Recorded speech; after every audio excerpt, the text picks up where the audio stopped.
السلام عليكم ورحمة الله وبركاته. أنا معاكم أمير فاروق، وبنكمل مع بعض محتوى الويب دبلومة. النهاردة بقى إن شاء الله هنتكلم على أول حاجة في الفورماتنج، أول حاجة في التنسيقات، وهي تنسيقات النصوص. لو أنا عندي تكست، إزاي أقدر أنسق التكست ده، إزاي أقدر أعمله فورمات باستخدام لغة CSS. أول فورمات عايز أتكلم عليه في لغة CSS وهو اسمه font size.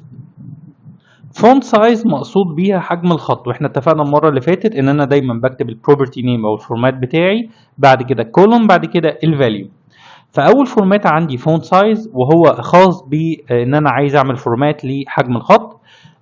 بكتب الرقم اللي انا عايزه، بكتب النمبر اللي انا عايزه، وبعد كده بكتب كلمه بيكسل بعد كلمة الرقم اللي أنا عايزه، يعني 5 بيكسل 10 بيكسل. طبعا بيكسل هي اليونت أو الوحدة القياس الخاصة بالسكرين أو الشاشة اللي قدامك. البيكسل ده بيمثل نقطة واحدة على الشاشة اللي قدامك ده، فأنت عايز الخط يبقى كام بيكسل.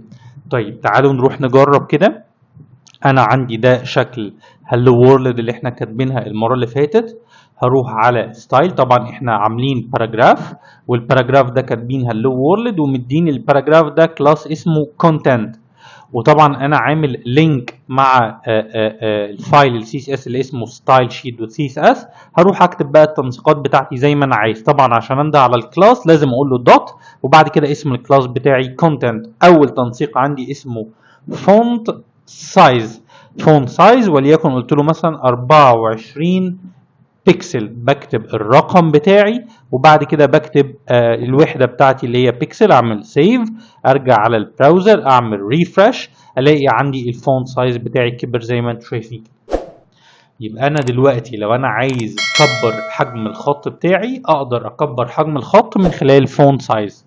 لو انا عايز اخلي الخط بتاعي سميك، في عندي البروبرتي اللي اسمها فونت ويت. فونت ويت يعني السمك او الوزن بتاع الخط ده، مقصود بيه السمك بتاع الخط كام. يبقى تاني فورمات عندي اسمه فونت ويت. فونت ويت ايه الفاليو بتاعتي؟ الفاليو بتاعتي من اول 100 الى 900. ممكن تدي قيم من 100 الى 900. ممكن كمان تدي قيمة اسمها بولد علشان تخلي الخط بتاعك سميك، وممكن تدي قيمة اسمها بولدر علشان تخلي الخط بتاعك اسمك. وبالتالي يبقى لو انت عايز تخلي الفونت بتاعك الويت بتاعه سميك، فممكن اقول له كده بولد او بولدر مثلا، وارجع كده احط سيمي كولون واروح اعمل سيف، ارجع اعمل ريفرش على الموقع.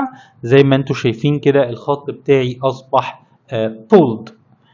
يبقى لو انا عايز اخلي النص بتاعي سميك، يبقى انا بستخدم الفونت ويت. طبعا احنا كان عندنا في ال HTML التاج اللي اسمه strong او التاج اللي اسمه p. يعني لو انا عايز اخلي الخط بتاعي سميك كنت ممكن اعمل كده، اروح قايل له تاج اسمه strong، واكتب النص اللي انا عايزه او التاج اللي اسمه p، واكتب النص اللي انا عايزه هنا في النص، فيصبح النص بتاعي الخط بتاعه سميك.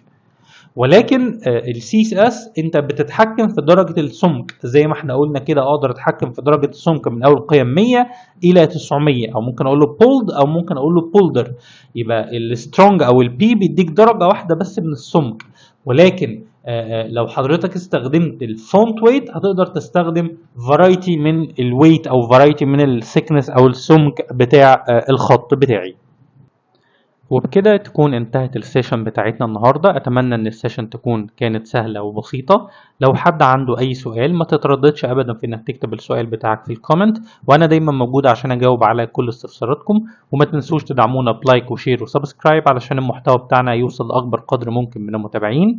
شكرا جدا ليكم. كنت أنا معاكم أمير فاروق، والسلام عليكم ورحمة الله وبركاته.